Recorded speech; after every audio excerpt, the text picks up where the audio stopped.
لوگوں کو جو کفار تھے، مشرکین تھے اس وقت، ان کو وہ جنگ کے لیے بھی ابھارتی تھیں. تو وہ کہتے ہیں کہ پکچر پوری طرح اس طرح تو نہیں لگتی کہ بالکل عورت کا برا حال تھا. بات یہ ہے کہ وہ انفرادی طور پر بعض غیر معمولی صلاحیتوں کی حامل عورتیں انفرادی طور پر وہ مقام حاصل کر لیتی تھی، لیکن معاشرے کے اندر اجتماعی طور پر اور ایک قانون اور تعلیم کے طور پر یہ بات موجود نہیں تھی کہ عورت کا عزت اور مقام اور مرتبہ اور اس کے حقوق کی حفاظت کی بات کی جائے. اسلام نے جو بات کی اس میں اسلام نے کسی ایک یا دو یا چار کو نہیں چنا، کسی مخصوص طبقے کو نہیں چنا. عورت کو بطور عورت کی حیثیت کے اسلام نے وہ مقام اور مرتبہ اور حقوق دیے جو اس سے پہلے نہ اس کو مذہبی دنیا میں اور نہ معاشرتی دنیا میں حاصل تھے. اسلام ایک مذہب ہے اور جو لوگ اعتراض کرتے ہیں مغربی معاشرے میں وہ بھی ایک مذہب کی حیثیت سے اعتراض کرتے ہیں. تو میں اگر مذہبی پہلے سے سب سے پہلے بات کروں تو اسلام میں جو سب سے بلند انعام کسی کو حاصل ہوتا ہے وہ اللہ تعالیٰ کی رضا حاصل ہونا ہے، اللہ تعالیٰ کی محبت حاصل ہونا. اور جس کو اللہ تعالیٰ کی محبت حاصل ہو جائے اور اس کے لیے پھر دعا کیا ہوتی ہے اور توقع کیا ہوتی ہے کہ اس کو اللہ تعالیٰ اپنی رضا کی جنتوں میں داخل کر دے. اللہ تعالیٰ اس کو دنیا میں بھی اور آخرت میں بھی جنت دے گا. اور قرآن کریم میں بہت جگہ انسان کو نیکی کے کاموں کی طرف بلانے کے لیے یہ کہا جاتا ہے کہ ایسا کرو گے تو تم جنت میں داخل ہو جاؤ، تم دوزخ سے بچ جاؤ. حضور صلی اللہ علیہ وسلم کی سیرت کے حوالے سے ہم نے بات کرنی ہے. حضور صلی اللہ علیہ وسلم نے کیا فرمایا؟ حضور نے فرمایا الجنت تحت اقدام الامہات، جنت ماں کے یا ماؤں کے قدموں کے نیچے ہے. اور ماں کیا ہے؟ وہ سوسائٹی میں عورت کا ایک وجود ہے جس سے پیدائش ہوتی ہے اور معاشرہ آگے چلتا ہے. تو دینی دنیا میں، جہاں دینی دائرہ کار میں جو سب سے بڑی انسان کو اللہ تعالیٰ کی رضا کے نتیجے میں انعام ملتا ہے وہ جنت ہے. اور اس جنت کے متعلق حضور صلی اللہ علیہ وسلم نے بتایا کہ وہ جنت انسان کو کیسے مل سکتی ہے؟ وہ ماں کے قدموں کے نیچے مل سکتی ہے. ایک صحابی نے حضور صلی اللہ علیہ وسلم سے پوچھا کہ یا رسول اللہ میرے لیے سب سے افضل عمل کیا ہے، یا مجھ پر سب سے زیادہ حق کس کا ہے؟ تو آپ نے فرمایا تیری ماں کا. انہوں نے پھر پوچھا، آپ نے فرمایا تیری ماں کا. انہوں نے پھر پوچھا، آپ نے فرمایا تیری ماں کا. اور چوتھی مرتبہ فرمایا کہ تیرے باپ کا. تو اس قدر تاکید جہاں ملتی ہو، اور حضور کا اپنا نمونہ ہمیں یوں ملتا ہے کہ حضور صلی اللہ علیہ وسلم کی رضائی والدہ حضرت حلیمہ سعدیہ جب تشریف لاتی تو حضور ان کے لیے اٹھ کر کھڑے ہو جاتے، ان کی مہمان نوازی کرتے، ان کو رخصت کرنے دور تک جاتے. اسی طرح اللہ تعالیٰ نے جب آپ کو اولاد سے نوازا اور آپ کی بیٹی کے متعلق آتا ہے کہ جب وہ آتی، حالانکہ یہ انسان پر فرض نہیں ہے کہ وہ اپنے بچوں کے لیے احتراماً اٹھ کے کھڑا ہو. بظاہر جو ہے بچوں کے تعلق میں دیکھا جاتا ہے کہ ان کے لیے عزت اور احترام بڑوں کا اور والدین کا خاص طور پہ ضروری ہے، لیکن جب آپ کی بیٹی ملنے آتی ہیں آپ اٹھ کر کھڑے ہو جاتے، ان کے لیے اپنی چادر بچھاتے، ان کو رخصت کرنے جاتے، ان کی ضروریات کا خیال رکھتے، ان کے احساس اور جذبات کا خیال رکھتے. تو یہ وہ پاک نمونہ تھا جو حضور صلی اللہ علیہ وسلم نے اس معاشرے میں دکھایا. اور قرآن کریم نے عورتوں کے متعلق بالکل برابری کی سطح پر تعلیم دی. آج جو مغربی معاشرے میں عورت اور مرد کی برابری کے جو نعرے اٹھتے ہیں اور یہ سمجھا جاتا ہے کہ اسلام میں وہ برابر نہیں، تو اسلام کی تو بڑی واضح تعلیم ہے جہاں اللہ تعالیٰ نے یہ فرمایا کہ وَلَهُنَّ مِثْلُ الَّذِي عَلَيْهِنَّ بِالْمَعْرُوفِ وَلِلرِّجَالِ عَلَيْهِنَّ دَرَجَةٌ. عورتوں کو اسی طرح عورتوں کو حقوق حاصل ہیں جیسے ان پر فرض ہیں، یعنی برابری کے ان کے حقوق ہیں مردوں کی طرح اور برابری کے ان کے فرائض ہیں. تو اسلام نے اگر اجر اور ثواب اور عمل کے لحاظ سے دیکھیں تو اس میں بھی کوئی فرق نہیں کیا. کوئی ایسی آیت جو ہے قرآن کریم میں آپ کو نہیں ملتی جو یہ بتائے کہ یہ فلان نیکی کا کام یا اجر اور ثواب صرف مردوں کے لیے ہے، عورتوں کے لیے نہیں. بظاہر ایسے آپ کو بعض کام ملیں گے کہ جو صرف مرد کر رہے ہوتے ہیں، تو سوال وہاں پر اٹھتا ہے کہ عورتیں پھر اس میں کس طرح شامل ہوں گی، عورتوں کو اس میں کیسے حصہ ملے گا. حدیث میں اس کا بھی بہت پیارا جو ہے وہ واقعہ ملتا ہے، وہ آگے جا کر میں عرض کروں گا. تو حقوق کے حوالے سے آج کی نشست میں جو میں بات کروں گا، میں آپ کی خدمت میں اسلامی جو تعلیمات ہیں، حضور صلی اللہ علیہ وسلم کی سیرت، اور پھر آج کے معاشرے میں اس کا کمپیریزن کر کے آپ کی خدمت میں رکھوں گا کہ بظاہر یہ جو دعوے ہیں ان کا اور اسلام کا آپس میں کتنا زیادہ فرق ہے.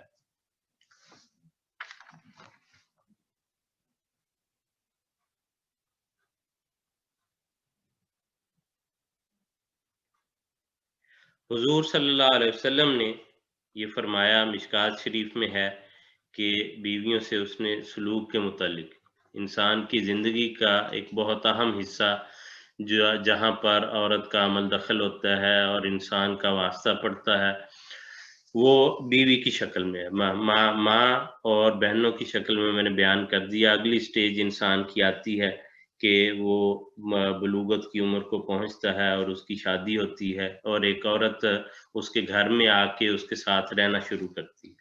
حضور صلی اللہ علیہ وسلم نے فرمایا، خیرکم خیرکم لأہلہ، تم میں سے بہترین وہ ہے جو اپنے اہل و عیال کے لیے، اپنے گھر والوں کے لیے سب سے اچھا ہے.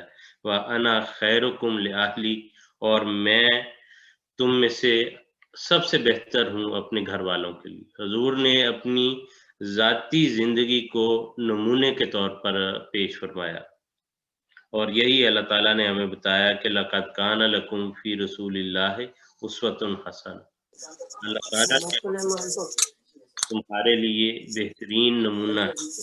حضور صلی اللہ علیہ وسلم نے حجۃ الوداع کے موقع پر گویا سمجھ لیں کہ جب حضور اپنی ساری زندگی اس تربیت میں، اس پیغام کے پہنچانے میں صرف کر چکے، تو اس وقت حضور نے پھر ایک دفعہ جب آپ اجتماعی طور پر سب مسلمانوں کو یہ پیغام دینا چاہتے تھے اور اپنے رخصت سے قبل باتوں کی تاکید کرنا چاہتے تھے، جیسے کوئی جانے والا کسی کو وصیت کر کے جاتا ہے، تو اس وقت آپ نے حجۃ الوداع کے موقع پر فرمایا کہ وَاسْتَوْصُوا بِالنِّسَاءِ خَيْرًا، عورتوں کو اچھی باتوں کی وصیت کرو. اور حضور نے فرمایا، سیرت ابن ہشام میں ہے یہ، کہ عورتیں تمہارے پاس قیدی ہیں، اپنے لیے کچھ نہیں کر سکتی. یعنی انسان کے گھر میں وہ آئی ہوتی ہیں، انسان پر ڈیپینڈ کر رہی ہوتی ہیں، تو اس لیے تمہارا فرض ہے کہ ان کا خود خیال رکھو، ان کی ضروریات کو، حاجات کو پورا کرو اور حسن معاشرت کا رویہ پیش نظر رکھو. اور دیکھیں، اسلام کی تعلیمات پر عمل کرنا تو مشکل انسان کے لیے ہے ہی نہیں. بعض ایسے کام ہیں جو انسان نے کرنے ہوتے ہیں، یا اسلامی تعلیمات میں کئی طرح سے انسان کو انکریج کیا جاتا ہے کہ یہ کام کریں. مثلا ایک یہ ہے کہ اللہ کی راہ میں انسان خرچ کرے. اس کی ایک مثال آپ کی خدمت میں رکھتا ہوں کہ حضور صلی اللہ علیہ وسلم نے فرمایا کہ اگر ایک دینار تو خدا کی راہ میں خرچ کرے اور ایک دینار تو غلام کو آزاد کروانے پر خرچ کرے اور ایک دینار تو کسی مسکین پر خرچ کرے اور ایک دینار تو اپنے گھر والوں پر، اپنے بیوی بچوں پر خرچ کرے، تو ان میں سے سب سے زیادہ اجر اس دینار کا ہوگا جو تو نے اپنے اہل و عیال پر خرچ کیا ہو. تو اس سے آسان اور اس سے بہتر اور انسان کو اچھا سلوک بنانے والی تعلیم اور کون سی ہو سکتی ہے. پھر انسانی نفسیات کو حضور جو ہے وہ بڑی گہرائی سے دیکھنے والے تھے. مسلم شریف کی یہ حدیث ہے کہ انسانی نفسیات کے حوالے سے یہ بات عرض کرتا ہوں کہ ہر انسان کی طبیعت مختلف ہوتی ہے، تو کچھ باتیں ہر انسان کو دوسرے میں جو ہے وہ ضروری نہیں پسند آ جائیں. تو دو مختلف انسان جب میاں بیوی کے طور پر رشتے میں بنتے ہیں تو ممکن ہے کہ دونوں کو کوئی باتیں جو ہیں وہ اچھی نہ لگیں. تو عورتوں کے متعلق حضور نے فرمایا کہ اگر انسان کو اپنی مومنہ بیوی سے کوئی بات اس میں ناپسند آئے تو اس کو اس بات کو اگنور کر کے جو اچھی باتیں اس میں پائی جاتی ہیں اس پر نظر رکھنی چاہیے، اور یہ ان کی زندگی کو آسان بنانے والی ہوگی. ایک دفعہ ایک صحابی نے حضور صلی اللہ علیہ وسلم سے پوچھا کہ یا رسول اللہ ہماری بیویوں کا کیا حق ہے ہم پر؟ تو حضور صلی اللہ علیہ وسلم نے فرمایا کہ ان کی ضروریات کو اور ان کی خواہشات کو مد نظر رکھتے ہوئے اپنی ذمہ داریوں کو پورا کرو.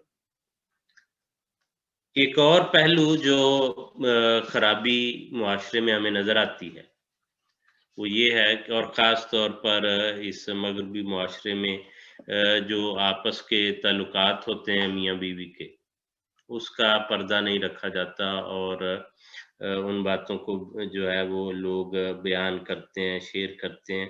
اس کے متعلق دیکھیں کیسے گہرائی میں جا کر حضور صلی اللہ علیہ وسلم نے فرمایا.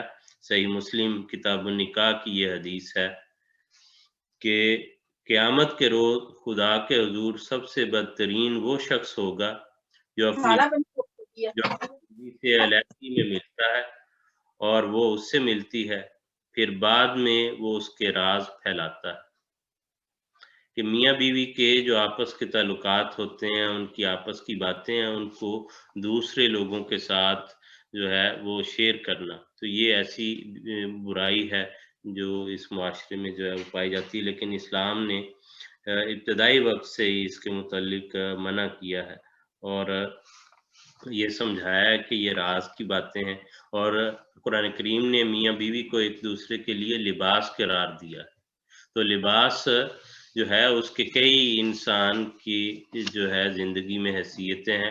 لباس انسان کو جو اس کے ننگ ہے، جو اس کی برائیاں ہیں، جو بدیاں ہیں، اس کو ڈھانپتا ہے. تو میاں بیوی کا یہ کام ہے کہ وہ ایک دوسرے کو جو ہے وہ برائیوں کو کور کرے، نہ کہ معاشرے میں اس کا اظہار کرے. پھر لباس کا ایک مقصد خوبصورتی ہوتا ہے. تو میاں بیوی کو ایسے ہونا چاہیے کہ ایک کے ذریعے دوسرے کی اچھی کریکٹر جو ہے، اچھی سیرت جو ہے، اچھا مقام جو ہے وہ معاشرے میں ظاہر ہو.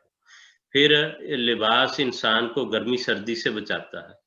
تو برے حالات میں، سختی اور تنگی کے حالات میں انسانی زندگی کا حصہ ہوتا ہے. کبھی تنگی بھی ہوتی ہے، کبھی خوشی ہوتی ہے، کبھی کوئی بیماری آ جاتی ہے، کبھی مالی حالات تنگ ہو جاتے ہیں، تو یا کام کے معاملے میں کوئی پریشانی ہوتی ہے. تو مل جل کر ایک دوسرے کی جیسے لباس حفاظت کرتا ہے، ایسے میاں بیوی کو ایک دوسرے کا خیال رکھنا چاہیے.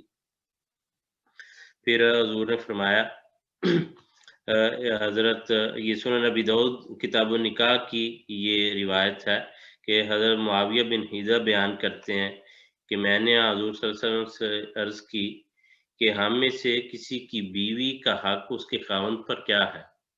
حضور نے فرمایا کہ جب تو کھاتا ہے تو اس کو بھی کھلا، اور جب تو پہنتا ہے تو اس کو بھی پہنا، اور چہرے پر نہ مار اور نہ اس کو برا بھلا کہہ، اور اس سے علیحدگی اختیار نہ کر مگر گھر کے اندر ہی.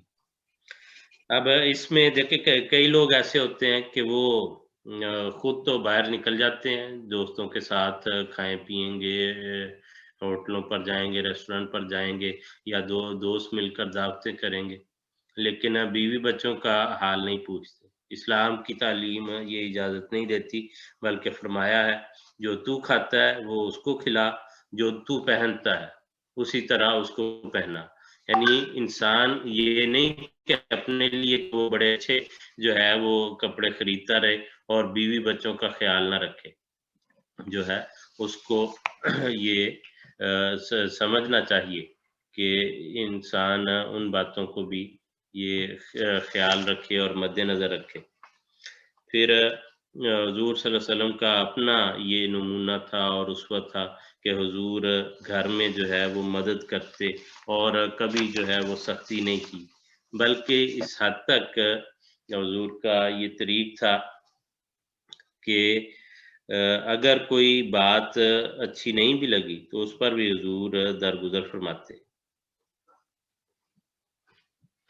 اور یہی نہیں کہ صرف جو ناراضگی نہ کرنا بلکہ دلجوئی اور خیال رکھنا یہ آپ کا طریق تھا. حضور صلی اللہ علیہ وسلم نے ایک دفعہ جو ہے حضرت عائشہ کے ساتھ دوڑ بھی لگائی، بلکہ 2 مرتبہ لگائی، اور ایک مرتبہ جو ہے وہ حضور صلی اللہ علیہ وسلم پہلی دفعہ آگے نکل گئے اور دوسری مرتبہ حضرت عائشہ رضی اللہ تعالیٰ عنہ آگے نکل گئی. مسیح علیہ السلام نے فرمایا کہ یہ نہیں کہ حضور واقعی ان سے جو ہے پیچھے رہ گئے ہوں گے، بلکہ آپ نے دلجوئی کی خاطر حضور خود ہی ذرا نرم پڑ گئے کہ وہ آگے نکل جائیں اور ان کو خوشی حاصل ہو. اسی طرح یہ سمجھا جاتا ہے کہ عورتوں کو اسلام گھر میں بند رکھنا چاہتا ہے، ان کو باہر جانے کی اجازت نہیں دیتا، کسی تفریح میں شامل ہونے کی اجازت نہیں. ہاں، حضور صلی اللہ علیہ وسلم کی سیرت سے پتہ چلتا ہے کہ ایک دفعہ کچھ حبشی کوئی کھیل تماشا دکھانے کے لیے آئے تو حضور صلی اللہ علیہ وسلم وہ مسجد میں کھیل دکھا رہے تھے اور حضور صلی اللہ علیہ وسلم نے حضرت عائشہ کو اپنے پیچھے کھڑا کیا ہوا تھا، تو حضرت عائشہ کندھے کے اوپر سے جھانک کے ان کا وہ تماشا دیکھ رہی تھی. تو اس لیے تفریح میں شامل کرنا اپنی بیوی کو، بچوں کو، گھر والوں کو، عورتوں کو، یہ بھی اسلام کے دائرہ سے جو ہے وہ باہر نہیں. یہ سمجھنا کہ ان کو اندر گھر میں بند رکھنا، ان کو کہیں نہ جانے دینا، یہ بھی بالکل ایک غلط فہمی ہے اور اسلام کے متعلق بعض قسم کا جو پراپوگنڈا ہے اس کا بھی حصہ ہے. اور آج کی دنیا میں اب میں جو ہے بات کو ذرا سمیٹتے ہوئے جو حقوق کی بات کی جاتی ہے، آزادی کی بات کی جاتی ہے، وہ آپ کے سامنے رکھنا چاہتا ہوں. پہلے میں بعض کچھ جو مذاہب ہیں ان کے حوالے سے عرض کر دیتا ہوں کہ دنیا کا پرانا مذہب ہندوازم جو ہے اس میں یہ ہے کہ عورت نابالغ ہو، جوان ہو یا بوڑھی ہو، گھر میں کوئی کام خود مختاری سے نہ کرے. پھر کہا کہ عورت لڑکپن میں اپنے باپ کے اختیار میں رہے اور جوانی میں اپنے شوہر کے اختیار میں، اور بعد وفات اپنے شوہر کے دوسرے شوہر کا نام بھی نہ لے. ملیچ عورت مشورے میں شامل نہ ہوگی. تو یہ سٹیٹس ہے اس میں. اور ستی کی رسم کے خاوند فوت ہو جائے تو عورت کو بھی ساتھ ہی فوت ہو جانا چاہیے، جلا دینا چاہیے، اس کو اب گویا اس کی زندگی کی کوئی ضرورت نہیں رہی. یہودیت اور عیسائیت میں کیا ہے کہ عورت ازل سے گناہ گار ہے، موروثی گناہ کی وجہ سے درد کے ساتھ بچہ جنے. اور اسی طرح اور بھی جو ہیں جاپانی مذاہب جو ہیں شینٹو اور بدھزم وغیرہ، اس میں بدھزم میں مثلا ہے کہ بدھا کے مرتبے تک صرف مرد پہنچ سکتا ہے. پھر یہ کہا کہ مین از دی پرسونیفیکیشن آف دی بدھا، اور عورت کی تعریف یہ کی کہ ایجنٹ آف دی ڈیول، کہ شیطان کی وہ جو ہے ایجنٹ ہے. اور اس کے مقابل پر آپ دیکھیں تو اسلام یہ کہتا ہے کہ مرد عورت کو اللہ تعالیٰ نے نفس واحدہ سے پیدا کیا، ان کو برابر کے حقوق ہیں.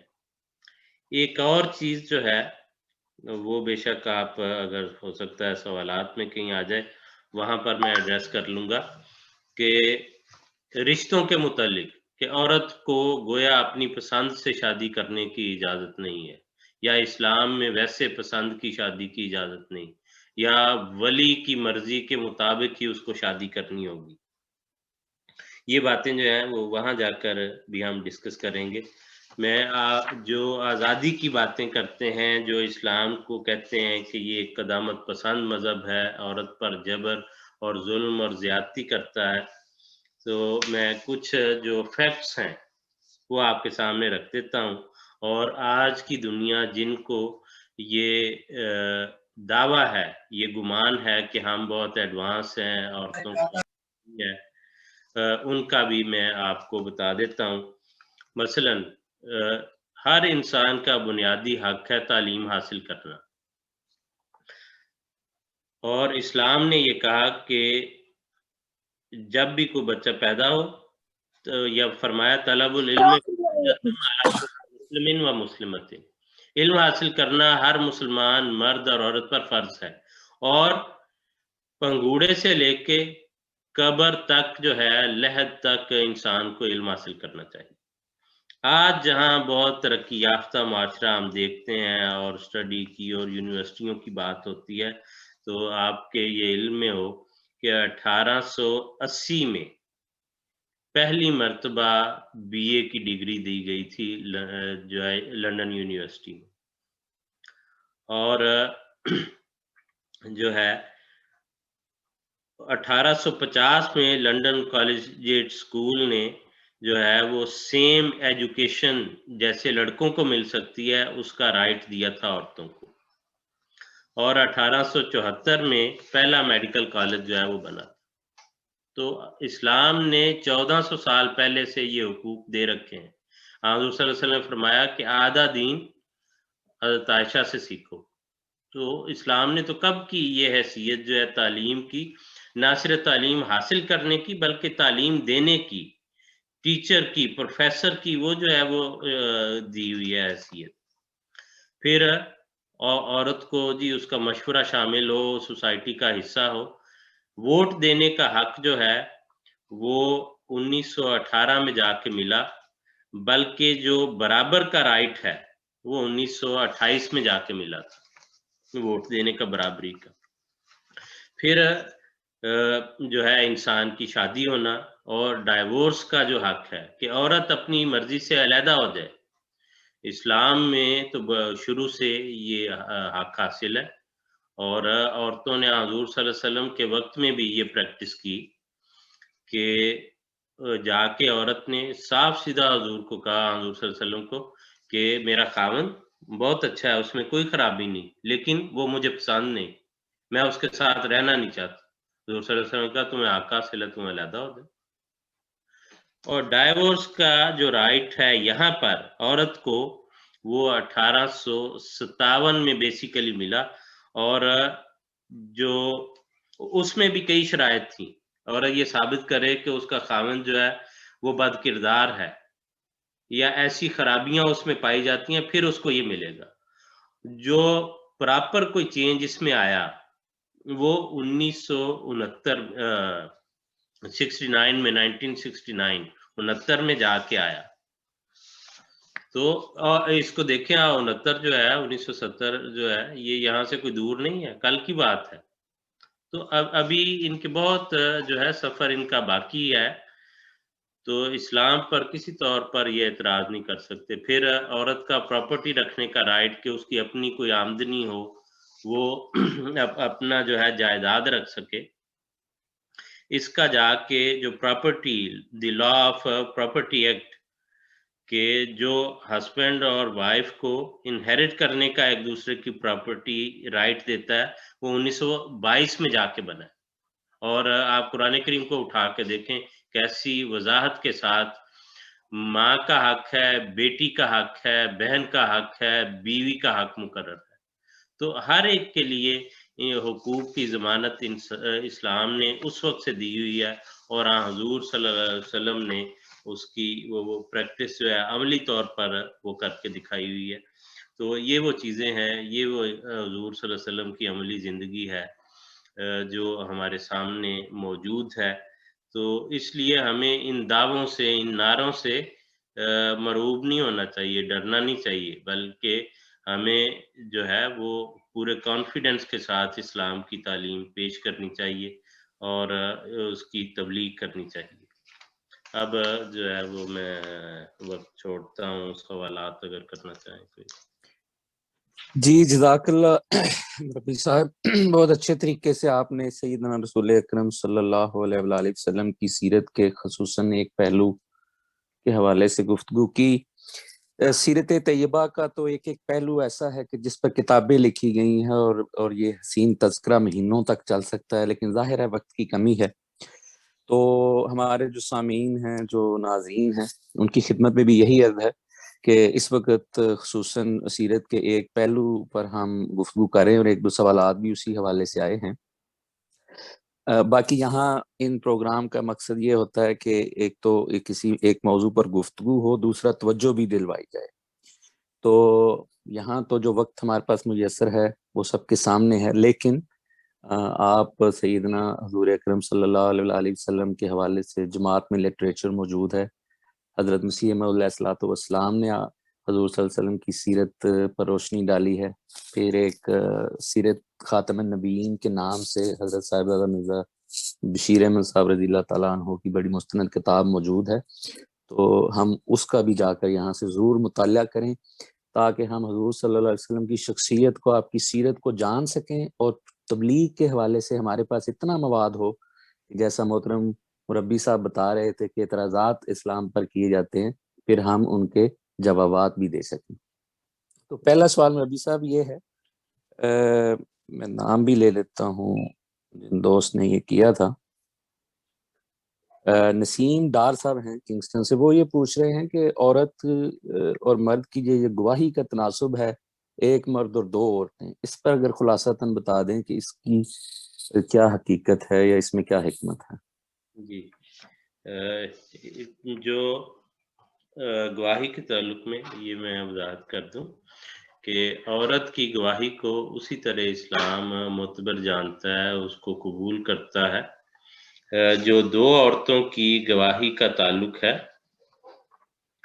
وہ ان معاملات میں ہے، خاص طور پہ جن کا مالی امور سے تعلق ہے، چونکہ مالی امور میں عام طور پر عورتوں کی اس طرح پریکٹس نہیں ہوتی، تو اس وجہ سے ان کو یہ کہا گیا کہ ساتھ ایک ہیلپ کے لیے بھی ان کو مل جائے، اگر نہ ان کی جو گواہی ہے وہ جو قبول کی جاتی ہے۔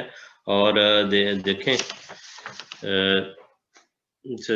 انسانی زندگی میں اگر دیکھیں، انسان کے وجود کی جو گواہی ہے اور اس کے حسب نسب کی گواہی وہ عورت کی گواہی ہے، اور حدیث میں یہ آتا ہے کہ جو ہے وہ ماں کے نام سے پکارا جائے گا، گویا انسان کی شناخت جو ہے وہ ماں سے وابستہ ہے، تو اس لیے جو ہے ان کو برابری کا وہ حق اس طور پر حاصل ہے۔ صرف جو ایسے معاملات ہیں، جو مالی معاملات ہیں جو پریکٹس نہیں ہے عورت کی، اس میں یہ حکم ہے کہ ساتھ دوسری عورت کو شامل کر لیا جائے۔ جی جزاک اللہ ربی صاحب۔ محمد عثمان صاحب ہیں کوئی جنہوں نے ہاتھ کھڑا کیا، وہ براہ راست کوئی سوال کرنا چاہتے ہیں۔ جی،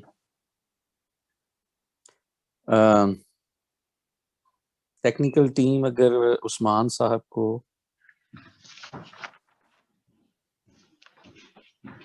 السلام علیکم ربی صاحب۔ وعلیکم السلام ورحمۃ اللہ۔ بہت اچھا پروگرام۔ دو باتیں جلدی سے میں کرنا چاہتا ہوں۔ ایک تو آپ وہ دینار والی مثال، کیونکہ بہت سارے لوگ دوبارہ ایڈ ہوئے ہیں میٹنگ میں، تو وہ بڑی امپورٹنٹ مثال تھی جس میں آپ نے بتایا کہ سب سے زیادہ اہمیت کس دینار کی ہے، جو آپ نے بتایا وہ ریپیٹ کر دیں۔ دوسری چیز یہ میں نے ایڈ کرنی تھی آپ کی بات میں کہ ایک غیر جماعت پروگرام میں دیکھ رہا تھا، اس میں اس نے ذکر یہ کیا مولوی صاحب نے کہ چہرے پر نہ ہاتھ لگاؤ، مطلب وہ کہہ رہا تھا کہ آپ چہرے پہ نہ مارو، اس کے علاوہ آپ کچھ جسم کے کسی بھی حصے پہ چاہو تو مطلب مار سکتے ہو، جو کہ غلط بات ہے۔ تو یہ بات ایک آپ بھی کلیئر کر دیں، اور وہ دینار والی مثال باقی دوستوں کو ذرا پلیز دوبارہ سنا دیں۔ جزاک اللہ۔ جی بہت شکریہ عثمان صاحب۔ ٹھیک ہے، ایک تو جو آپ نے کہا میں آپ کے کہنے کے مطابق وہ عرض کر دیتا ہوں کہ حضور صلی اللہ علیہ وسلم نے یہ بات بیان فرمائی کہ اگر انسان خرچ کرے، ایک دینار وہ خدا کی راہ میں خرچ کرے، صدقہ کرے، مثلا ایک دینار غلام آزاد کروانے پر خرچ کرے، ایک دینار کسی مسکین پر خرچ کرے، اور ایک دینار وہ اپنے اہل و عیال پر خرچ کرے، تو ان میں سب سے زیادہ اجر اس دینار کا ہوگا جو اس نے اپنے اہل و عیال پر خرچ کیا۔ تو انسان کے لیے اپنے بیوی بچوں کا، اپنے گھر والوں کا خیال رکھنا بہت ضروری ہے۔ ایک اور بات بھی مجھے ساتھ یہاں یاد آ گئی کہ آپ کو پتہ ہے کہ بہت اہمیت ہے اللہ تعالیٰ کی راہ میں خرچ کرنے کی، اسلام اس کی ترغیب دیتا ہے. جماعت میں بھی چندوں کا نظام ہے، وصیت کا نظام ہے، اور لوگ بڑھ چڑھ کے وصیت بھی کرتے ہیں لیکن وصیت کے لیے بھی 1/3 سے زیادہ کی اجازت نہیں، تاکہ انسان کے اہل و عیال کے لیے بھی باقی رہے. حدیث میں یہ آتا ہے کہ ایک صحابی وہ بہت مالدار تھے اور ان کی ایک ہی بیٹی تھی، تو وہ جب ان کی وفات کا وقت آیا تو انہوں نے کہا کہ میں سارا مال اپنا صدقہ کر دیتا ہوں. تو حضور صلی اللہ علیہ وسلم نے فرمایا کہ نہیں، تم اپنے اہل و عیال کو تنگ حال میں چھوڑ کر فوت ہو، یہ بہتر نہیں، بلکہ یہ اچھی بات ہے کہ تم ان کو خوشحال چھوڑ کر فوت ہو. اور انہوں نے کہا کہ میں جو ہے وہ پھر آدھا کر دوں. آپ نے کہا نہیں، یہ بھی بہت زیادہ ہے. پھر انہوں نے کہا تیسرا حصہ کر دوں. آپ نے کہا کہ جو ہے یہ بھی زیادہ ہے، لیکن ہاں ٹھیک ہے، تم یہ اتنا کر لو. تو اسی لیے 1/3 کی وصیت تک کی اجازت ہوتی ہے، سارے مال کی وصیت کی اجازت نہیں ہوتی. تو انسان کو اپنے بیوی بچوں کا، ان کی ضروریات کا خیال رکھنا یہ حضور صلی اللہ علیہ وسلم کی سیرت ہے، اسلام کی تعلیمات میں سے ہے، اس کا خیال رکھنا چاہیے. جہاں تک جو ہے وہ مارنے کی بات ہے، دیکھیں اس کو بھی ہمیں سمجھنا چاہیے. حدیث میں جو حضور صلی اللہ علیہ وسلم نے فرمایا کہ اس کو چہرے پر نہ مارو اور اس کو برا بھلا نہ کہو. یہ صرف ایک حدیث نہیں، آپ نے دیکھا کہ حضور صلی اللہ علیہ وسلم کی کس قدر تعلیمات ہیں ماں کے طور پر، بیٹی کے طور پر، بہن کے طور پر، بیوی کے طور پر کس قدر عزت دی ہے عورت کو معاشرے میں. تو ان سب چیزوں کو جب مکمل کر لیا تو پھر بھی دیکھیں جو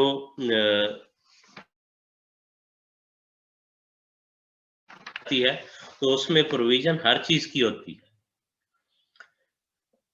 جیسے آپ ان ملکوں میں دیکھ لیں تو بنیادی طور پہ تو یہ ایک ویلفیئر سٹیٹ ہے.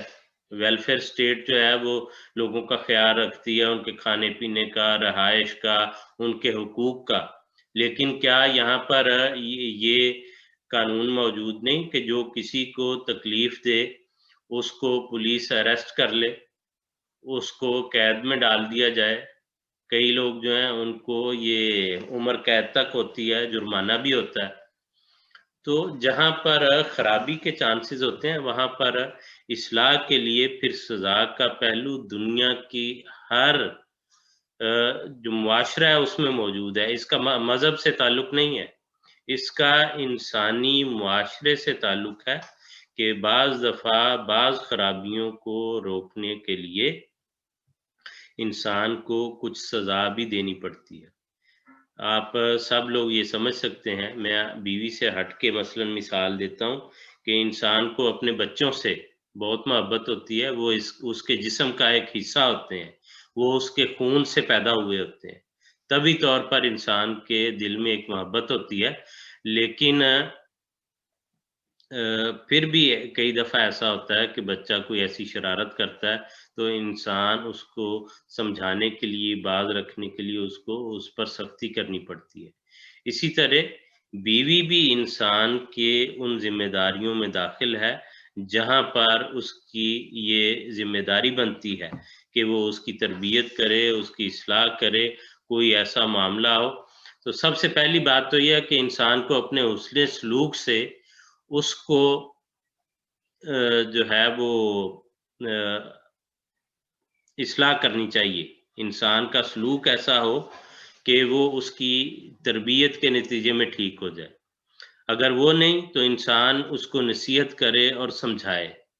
اگر وہ نہیں تو پھر انسان اس کو گھر کے اندر رہتے ہوئے علیحدہ کر دے، اس سے ایک قسم کا فاصلہ اختیار کر لے. اگر وہ چیز بھی عورت کو ٹھیک نہیں کرتی تو پھر اس کو اجازت ہے. اور اگر اس کی غلطی ایسی ہے، یہ نہیں کہ اس نے نمک ہنڈیا میں زیادہ ڈال دیا ہے، پانی ٹھنڈا نہیں تھا گرم تھا تو اس کو مارنا شروع کر دے، اس کی بالکل اجازت نہیں. وہ انتہائی صورت میں ہے کہ جب کوئی ایسی بات ہو جس سے بہت بڑی خرابی کا خطرہ ہو اس صورت میں یہ اجازت ہے کہ پھر اصلاح کے لیے کچھ سزا دے انسان، اور اس میں بھی یہ خیال رکھے، یہ حدیث میں وضاحت ہے کہ ایسی نہیں ہونی چاہیے چوٹ جس سے کوئی نشان پڑے جسم پر. تو آپ اس سے سمجھ سکتے ہیں کہ کتنی کوئی اجازت ہے. یہ تو نہیں کہ اس کو مار مار کے کوئی برا حال کر دے، یہ ایک صرف توجہ دلانے کی بات ہے، وہ بھی آخری حد کے طور پر. اور اگر وہ سمجھتا ہے، وہ عورت سمجھتی ہے کہ میں اس کے ساتھ ٹھیک نہیں ہوں، وہ اس سے علیحدہ ہو سکتی ہے. وہ مرد سمجھتا ہے کہ اس کی اصلاح نہیں ہوتی، تو وہ اس کو اپنے سے علیحدہ کر سکتا ہے، طلاق دے سکتا ہے. لیکن رہتے ہوئے سوسائٹی کے اندر جیسے انسان بچوں پر بھی سختی کر لیتا ہے، گورنمنٹ اپنے سٹیزنز پر سختی کر لیتی ہے، اسی طرح ایک مرد کو بھی یہ حق حاصل ہے کہ وہ اصلاح کی خاطر جو ہے وہ سزا دے سکتا ہے. لیکن اس میں بری طرح کوئی مارنے کی اجازت نہیں ہے، چہرے پر مارنے کی اجازت نہیں ہے، معمولی باتوں پر جو ہے وہ کوئی اجازت نہیں. بلکہ مسیح علیہ السلام نے تو فرمایا کہ فحشاء کے سوا، یعنی جو کھلی کھلی بے حیائی ہے، باقی تمام کج خلقیاں اور تلخیاں عورتوں کی برداشت کرنی چاہیے. کہ اگر عورت میں کوئی خرابی بھی ہو، کوئی ایسی عادت ہو، تو انسان کو برداشت کرنا چاہیے، سوائے اس کے کہ عورت کوئی کھلی کھلی بے حیائی کرے. جی اور اس صورت میں یہ اجازت ہے. تو حضور نے فرمایا ہمیں تو کمال بے شرمی معلوم ہوتی ہے کہ مرد ہو کر عورت سے جنگ کرے. اس لیے یہ اس طرح کی اجازت نہیں ہے کہ ہر کوئی مارتا پھرے جو ہے. اور اس سے پہلے بہت سی سٹیجز ہیں، تو انسان جی کو عمل میں لانا چاہیے. جی بہت شکریہ وسیم صاحب، بڑی قدر تفصیل سے آپ نے ایک یہ بہت اہم سوال تھا جو روزمرہ زندگی میں پیش آتا رہتا ہے، اس پر رہنمائی کی. ابھی ہمارے پاس سوالات آ رہے ہیں، ہمارے پاس ٹائم بہت کم ہے، ہم کوشش کریں گے کہ جتنے زیادہ سوالات لے سکیں اور مختصر اس کا جواب بھی. ان دا مین ٹائم اگر آپ لوگ دوبارہ پلیز جو شامل ہیں، یہ ثواب کا کام بھی ہے کہ آپ یہ شیئر اگر لنک دوسروں سے کریں تو آپ کے ذریعے اور بھی لوگوں کی رہنمائی اس سے ہو سکتی ہے. تو اگلا ایک دوست نے یہ سوال کیا ہے کہ اس پروگرام کا اس موضوع پہ انگلش پہ ہم کب پروگرام کریں گے. تو جیسا کہ میں نے شروع میں عرض کی تھی، انشاءاللہ اسی موضوع پر ہم اگلی اتوار کو اسی وقت آپ کے سامنے ایک اور پینل کے ساتھ حاضر ہوں گے. تو ابھی ایک سوال ایک دوست نے کیا ہے کہ آن حضرت صلی اللہ علیہ وسلم کی سیرت کو مد نظر رکھتے ہوئے جو حسن سلوک آپ نے اپنی ازواج مطہرات سے رکھا، موجودہ حالات میں جب کوئی رشتہ تلاش کریں تو اچھا طریقہ کیا ہے، کیونکہ اکثر دیندار عورت کو ترجیح نہیں دی جاتی. مطلب یہ آخر پہ غالباً وہ اپنا مشاہدہ بتا رہے ہیں کہ عام طور پہ. تو اس پہ مختصراً اگر مربی صاحب رہنمائی فرما دیں کہ جی، اچھے رشتے کے لیے کیا. اچھے رشتے کے علاوہ مناظر، میں نے اس سے پہلے میں نے عرض کیا تھا، اور وہ پہلو بھی میں سمجھتا ہوں اس تعلق میں ضروری ہے کہ اسلام پر جو عورت کے حوالے سے اعتراضات کیے جاتے ہیں، آپ لوگ چونکہ خاص طور پر تبلیغ کے لیے بھی تیار کرتے ہیں لوگوں کو. ایک اعتراض یہ کیا جاتا ہے کہ اسلام میں جو زبردستی کی شادی کی جاتی ہے، اور جس کو ارینج میرج کہہ لیں، اور یہاں کا معاشرہ چونکہ ان کی پریکٹسز کچھ اور ہیں، تو اس لیے وہ سمجھتے ہیں کہ ہماری پریکٹس ٹھیک ہے، آپ کو اس پر عمل کرنا چاہیے، جو دوسری تعلیمات ہیں وہ غلط ہیں. سب سے پہلی بات تو میں اس سلسلے میں یہ عرض کرنا چاہتا ہوں، پھر رشتے کے متعلق بھی بات کروں گا، آپ کی خدمت میں عرض کروں گا کہ سب سے پہلی بات یہ ہے کہ یہ کانسیپٹ بالکل غلط ہے کہ اسلام پسند کی شادی کی اجازت نہیں دیتا، بلکہ میں یہ کہوں گا کہ اسلام زور ہی پسند کی شادی پر دیتا ہے. اور اس کی مضبوط دلیل جو ہے وہ میں آپ کی خدمت میں رکھتا ہوں. قرآن کریم میں جہاں پر شادی کا حکم دیا گیا ہے، مرد کو جہاں پر شادی کے لیے کہا گیا ہے، وہ آیت ہے کہ فَانْكِحُوا مَا طَابَ لَكُم مِّنَ النِّسَاءِ، شادی کرو، نکاح کرو عورتوں سے، ما طاب لکم، جو تمہیں پسند آئیں. اس میں شرط یہ رکھی شادی کرنے کے لیے کہ جو عورتوں میں سے تمہیں پسند آئیں ان سے شادی کرو. اس لیے یہ کہنا کہ اسلام پسند کی شادی کے خلاف ہے یا اجازت نہیں دیتا، یہ بالکل غلط انڈرسٹینڈنگ ہے، اسلامی تعلیمات کے برخلاف ہے یہ بات۔ اسلام نے تو یہ ترغیب دی ہے کہ انسان دیکھے، اپنے برابر کا رشتہ تلاش کرے، اور جہاں پر پسند آئے وہاں پر جو ہے وہ سوسائٹی کے جو نارمز ہیں، جو نارمل روٹین کی پریکٹسز ہیں، اس میں اچھے موزانہ طریقے سے شادی کرے۔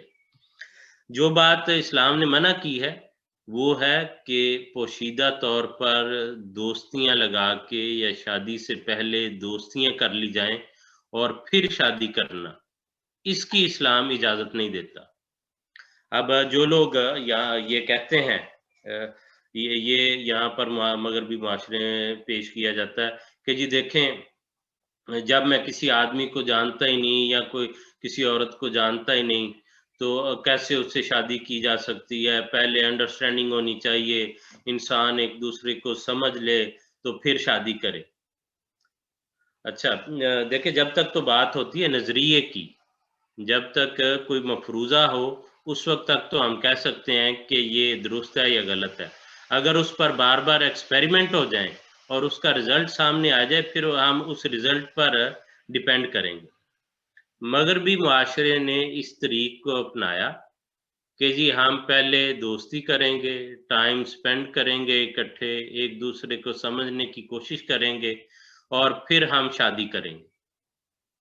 تو آپ دیکھ لیں کہ کیا ان کے اس طرز عمل سے، اس طریقہ کار سے ان کی شادیاں جو ہیں وہ زیادہ دیر پا چلتی ہیں، ان کا میرج انسٹیٹیوشن مضبوط ہوا ہے، ان کا فیملی یونٹ مضبوط ہوا ہے یا پہلے سے کمزور ہوا ہے۔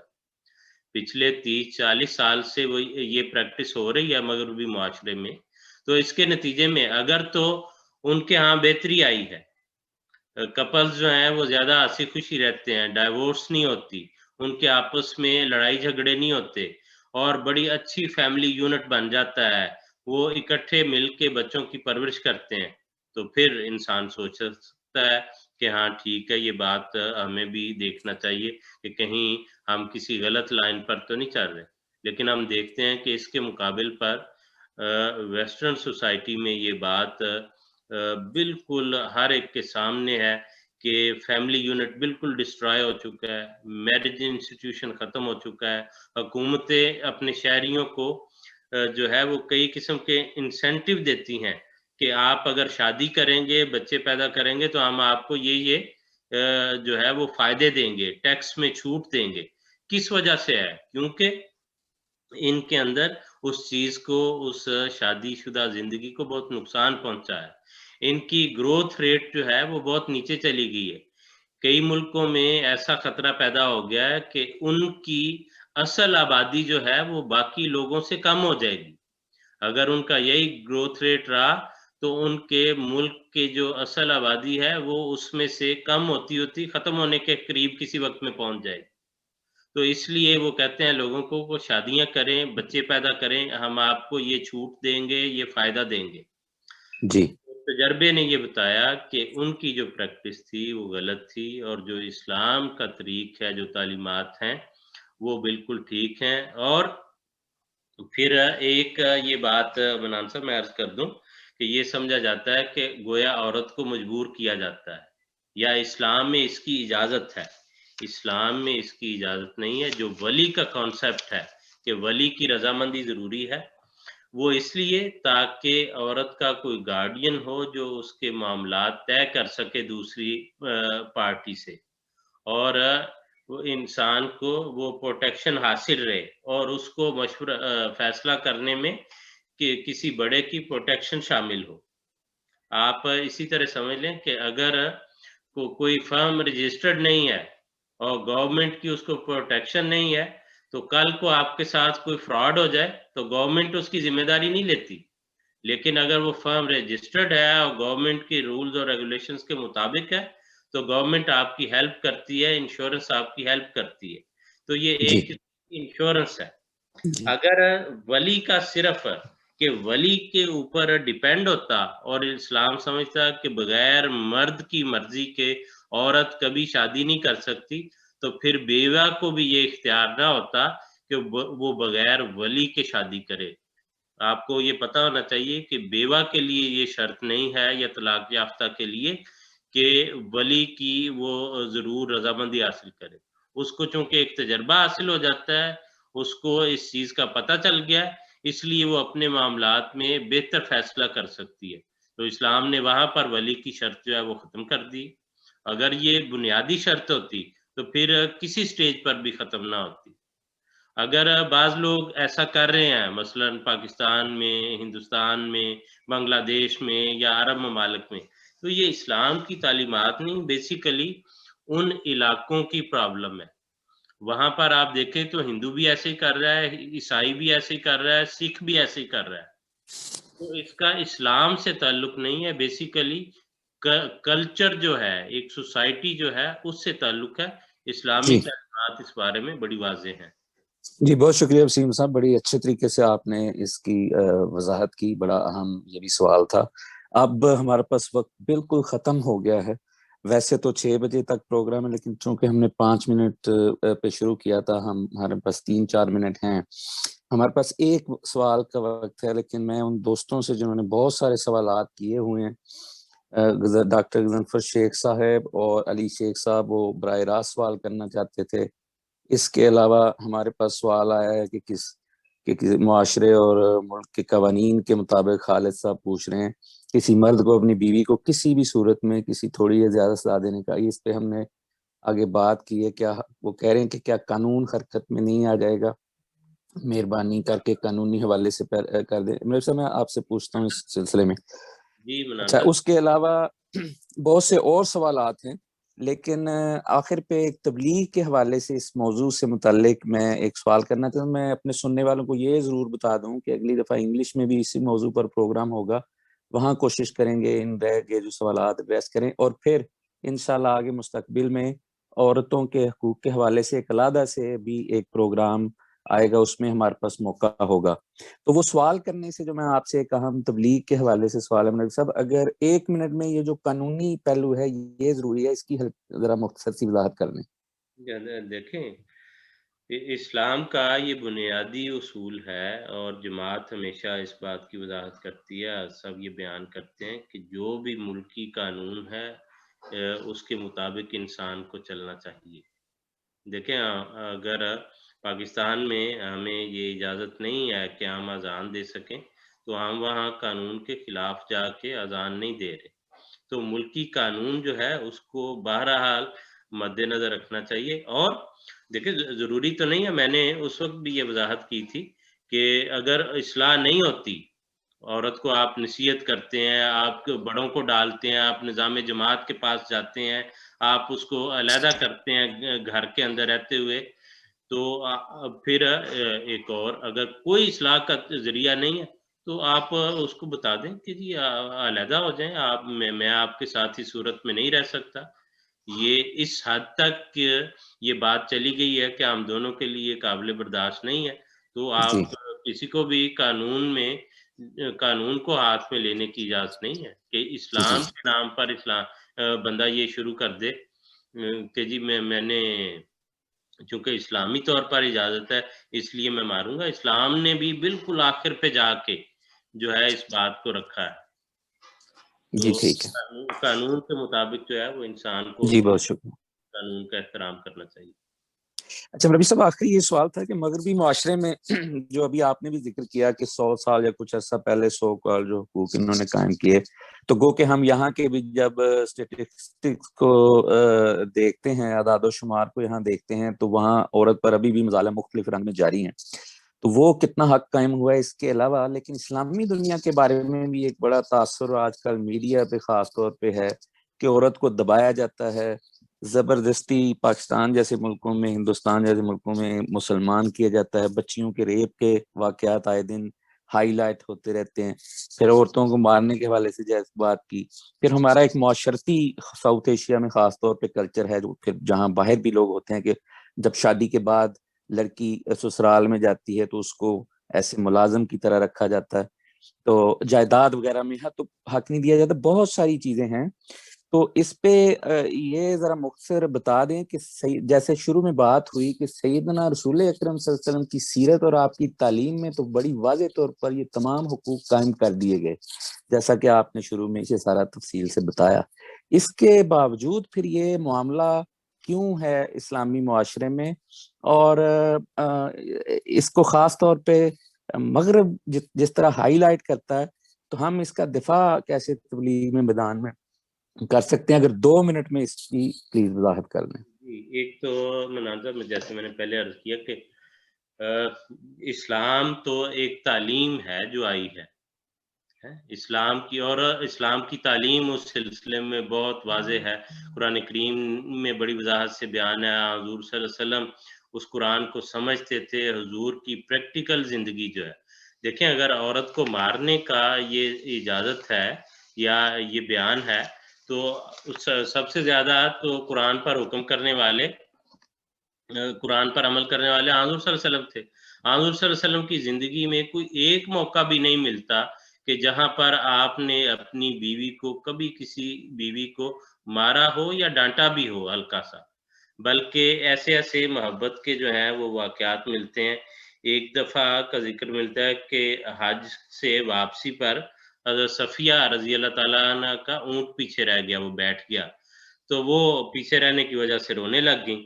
تو حضور صلی اللہ علیہ وسلم رکے اور حضور جا کے اپنے کپڑے سے ان کی آنکھوں سے آنسو پوچھ رہے تھے، اور وہ زاروں قطار روتی جا رہی تھی. تو اس حد تک نرمی کے ساتھ جو ہے وہ معاملہ کیا، اور کبھی کسی بات میں ڈانٹا نہیں ہے. حضرت مسیح موعود علیہ السلام کا بھی یہی اسوہ ہمیں نظر آتا ہے. حضرت مسیح علیہ السلام نے یہ فرمایا، بلکہ وہ دلچسپ بات ہے، مجھے یاد آ گئی کہ ہم اردو میں بات کر رہے ہیں، پنجابی بھی سمجھتے ہیں، کہ جو عورتیں تھیں گھر میں کام کرنے والی عام سادہ طبیعت کی، ان میں سے کسی نے کہا پنجابی میں وہ جملہ اس کا، مرزا اپنی بڈھی دی گل بڑی ماندا، کہ مرزا صاحب اپنی بیوی کی بات بہت مانتے ہیں. تو یہ عام تاثر تھا کہ حضور علیہ السلام کا اس قدر اچھا سلوک تھا، اور حضور نے جماعت کو بھی یہی نصیحت کی. بہت سی مثالیں ہیں. مسئلہ جو ہے وہ ہمارا کلچرل ہے، اور ایک جو ہے دنیا کے اندر، یہ دیکھیں یہ ابھی کا مسئلہ نہیں ہے، یہ جینیاتی مسئلہ بھی ہے، اور اس کا دونوں صنف سے، دونوں جینڈر سے بھی تعلق ہے کہ عورت بیچاری ویسے کمزور ہے. تو کمزور کوئی بھی ہو، وہ دیکھیں آپ سوسائٹی کے اندر دیکھیں، اگر کوئی کمزور مرد ہو تو اور اس کے دوسرے ساتھی کام میں طاقتور ہوں تو وہ اس کو دبا لیتے ہیں. تو جی. کمزور کو دبانے کا جو معاملہ ہے یہ ہر جگہ پایا جاتا ہے. اس کا صرف عورت سے تعلق نہیں ہے، انسانی نفسیات کچھ ایسی ہیں کہ لوگ دبا لیتے ہیں.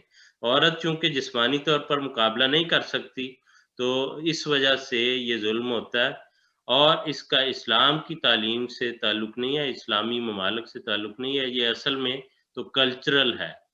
اور یہاں کے معاشرے میں بھی اگر آپ اعداد و شمار دیکھیں، ڈومیسٹک وائلنس جو ہے وہ آپ کو اس قدر زیادہ ملے گا کہ جس کی کوئی حد نہیں ہے. اور عورتوں کے ساتھ بدسلوکی، اب جو ہے وہ مجھے یاد نہیں، ایک دفعہ کا کہیں ذکر ملتا ہے کہ نیو یارک میں پاور بریک ڈاؤن ہو گیا اور ساری جگہ پہ بجلی بند ہو گئی، اور اس بجلی بند ہونے کے وہ چند منٹ تھے، اور اس دوران کہتے ہیں کہ اتنے زیادہ عورتوں پر جنسی حملے ہوئے کہ اس کی تعداد کئی ہزاروں میں تھی. تو اس لیے ان ظاہری نعروں سے ہمیں جو ہے وہ ڈرنا نہیں چاہیے. جب آپ اسٹڈی کریں گے، ریسرچ کریں گے، اور اس کے لیے چونکہ تفصیلی وقت چاہیے، میں علیحدہ آپ کو یہ بتا سکتا ہوں کہ ان معاشروں کے بھی حالات جو ہیں. اور جی. یہاں ایک دھوکہ یہ بھی دیا جاتا ہے، عورت کو آپ دیکھیں تو بظاہر اس کو یہ کہا جاتا ہے کہ یہ تمہاری آزادی ہے، تمہیں یہ فلاں چیز مل رہی ہے، لیکن اس کو کون بناتا ہے؟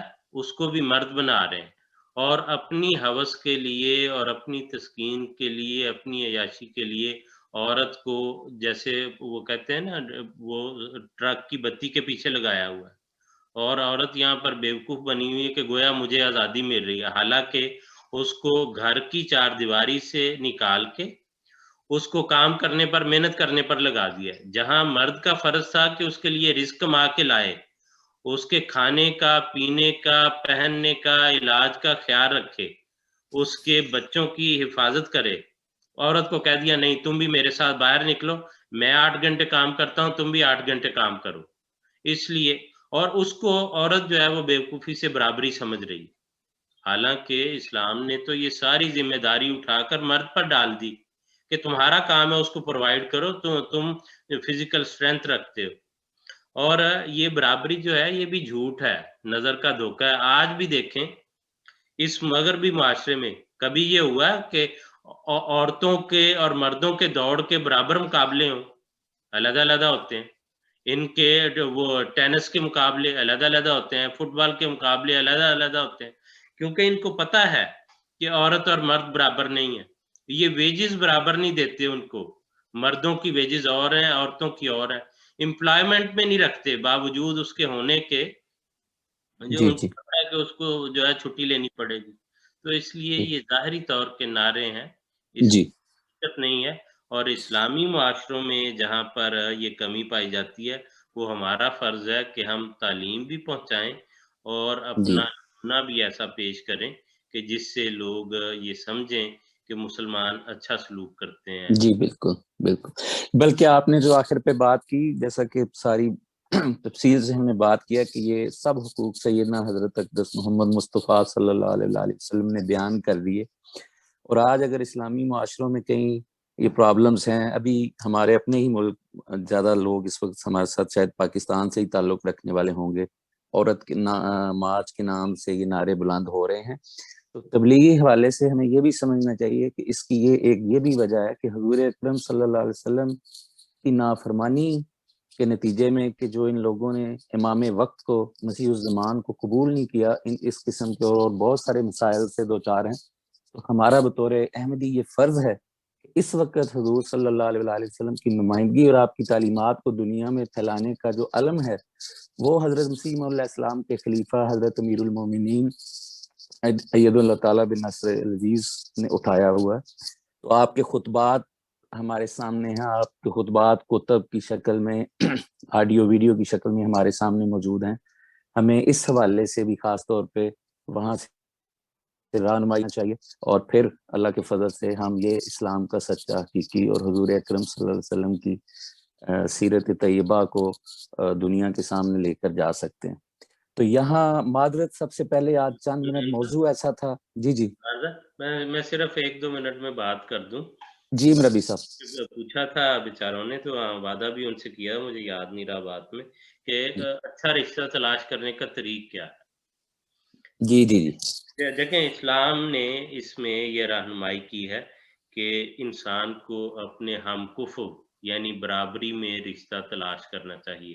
برابری سے کیا مراد ہے؟ انسان دیکھے کہ کلچرل جو ہے وہ ڈیفرنسز بہت زیادہ نہ ہوں، جو مالی حالات کے لحاظ سے بھی اگر قریب کے رشتے ملتے ہوں بہتر ہے. ذات پات کا اسلام نے زور نہیں دیا، لیکن بلکہ منع کیا کہ صرف اس کو نہ بنیاد بنایا جائے، لیکن اگر اپنی فیملی برادری میں رشتہ ملتا ہو تو وہ بھی ہم کفو میں آتا ہے. انسان کو اگر مل سکتا ہو تو وہاں کرے. پھر تعلیم کے لحاظ سے جو ہے وہ برابری ہو، پھر عمر کے لحاظ سے برابری ہو، خاندانوں کے جو رسم و رواج ہیں وہ ایک دوسرے سے ملتے ہوں. دیکھیں مثلا بعض تہذیبیں جو ہیں ان میں بہت فرق ہوتا ہے، تو دونوں بیچارے نیک ہوتے ہیں، لیکن تہذیب کے فرق کی وجہ سے جو ہے ان کے آپس میں مسائل پیدا ہو جاتے ہیں. تو اسلام نے رشتوں کے تعلق میں کہا کہ ہم کفو میں رشتہ تلاش کرو پہلے. اور دیکھیں انسان کو سوسائٹی میں یہ پتہ چل ہی جاتا ہے کہ فلاں خاندان کیسا ہے، ان کے دینی حالات کیا ہیں، ان کے مالی حالات کیا ہیں، ان کے بچوں کی تعلیم کیا ہے، رہن سہن کیسا ہے. جب آپ ان بنیادی باتوں پر ایگری کر لیں پھر کسی کی طرف پیغام بھیجیں. دونوں جو ہے وہ ایک دوسرے کے بارے میں تسلی کریں، معلومات حاصل کریں، دعا کریں. جب تسلی ہو جائے، دونوں گھر آپس میں ایگری کر لیں، تو حضور صلی اللہ علیہ وسلم نے فرمایا کہ جب تم میں سے کوئی رشتہ کرنا چاہے تو اگر ممکن ہو تو وہ جا کے لڑکا لڑکی کو اور لڑکی لڑکے کو دیکھ لے اور ایسی بات تلاش کریں جس سے ان کا یہ دل مائل ہو نکاح کرنے پر، اور یہ ان کے لیے جو ہے زیادہ اچھی زندگی کا باعث ہوگا۔ تو اسلام نے اجازت بھی جی دیا دیکھنے کی اور ترغیب بھی دی ہے، اور یہ بھی کہا ہے کہ ایک دوسرے کے حالات کو پتہ کر کے کریں۔ اور جو بنیادی نقطہ ہے وہ یہ فرمایا کہ اگر تمہارے پاس کوئی ایسا رشتہ آئے جس کے اخلاق تمہیں پسند ہو، جس کی دینداری تمہیں پسند ہو، تو اس سے رشتہ کر دو۔ اگر تم نہیں کرو گے تو اس سے زمین میں بہت زیادہ فساد پھیلے گا اور خرابی پیدا ہوگی۔ تو آپ دیکھ جی لیں آج کل جو مسائل ہیں وہ اسی وجہ سے ہیں کہ لوگ اچھے اخلاق اور دینداری کو ترجیح نہیں دیتے، دنیا داری کی طرف نظر رکھتے ہیں، اور ظاہر سی بات ہے وہ لڑکا اس ابتدائی عمر میں کہاں سے علیحدہ گھر پرووائڈ کرے، کہاں سے جو ہے وہ بینک بیلنس دے، کہاں سے گاڑیاں علیحدہ دے، تو ان چیزوں کی ڈیمانڈ کرتے ہیں، اس وجہ سے رشتہ نہیں ہوتا، اور پھر عمر بڑھتی جاتی ہے لڑکی کی بھی لڑکے کی بھی، اور خرابیاں پیدا ہوتی ہیں اور مسائل پیدا ہوتے ہیں۔ تو حضور صلی اللہ علیہ وسلم نے بہت پہلے یہ خبر دے دی تھی کہ اگر تم اچھے اخلاق والے اور دیندار سے رشتہ نہیں کرو گے تو پھر معاشرے میں خرابیاں پیدا ہوں گی۔ دیکھیں جی انسان کی اگر دینداری ہو تو اس کو اللہ تعالیٰ کبھی بھوکا نہیں رہنے دیتا، متقی کو کبھی رزق کی تنگی نہیں آتی۔ انسان کو یہ دیکھنا چاہیے کہ اخلاق اچھے ہوں اور انسان دیندار ہو اور برابری کی خاندان میں جو ہے وہ معاملات ہوں، جی جی وہاں پر رشتہ کر دینا چاہیے۔ اللہ تعالیٰ نیک زندگی دے دیتا ہے۔ انشاءاللہ۔ جزاک اللہ، بہت شکریہ مربی صاحب، آپ نے ایک بہت ہی اہم موضوع پر ہماری رہنمائی کی، اور اپنے سامعین ناظرین کا بھی میں بہت مشکور ہوں۔ معذرت وقت آج تھوڑا سا اوپر چلا گیا، لیکن آپ کی دلچسپی اور آپ کے سوالات سے بھی یہ ظاہر تھا، اور آخر تک آپ لوگ ہمارے ساتھ رہے، تو میں آپ کا بھی بہت مشکور ہوں۔ اور آپ اپنی فیڈ بیک آپ کی ہمارے ساتھ آتی بھی رہی ہے، آپ تبلیغ ڈپارٹمنٹ کو اپنی مزید فیڈ بیک کسی بھی حوالے سے اس پروگرام کے حوالے سے دے سکتے ہیں۔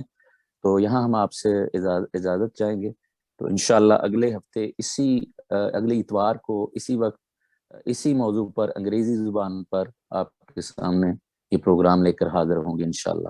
السلام علیکم ورحمۃ اللہ وبرکاتہ۔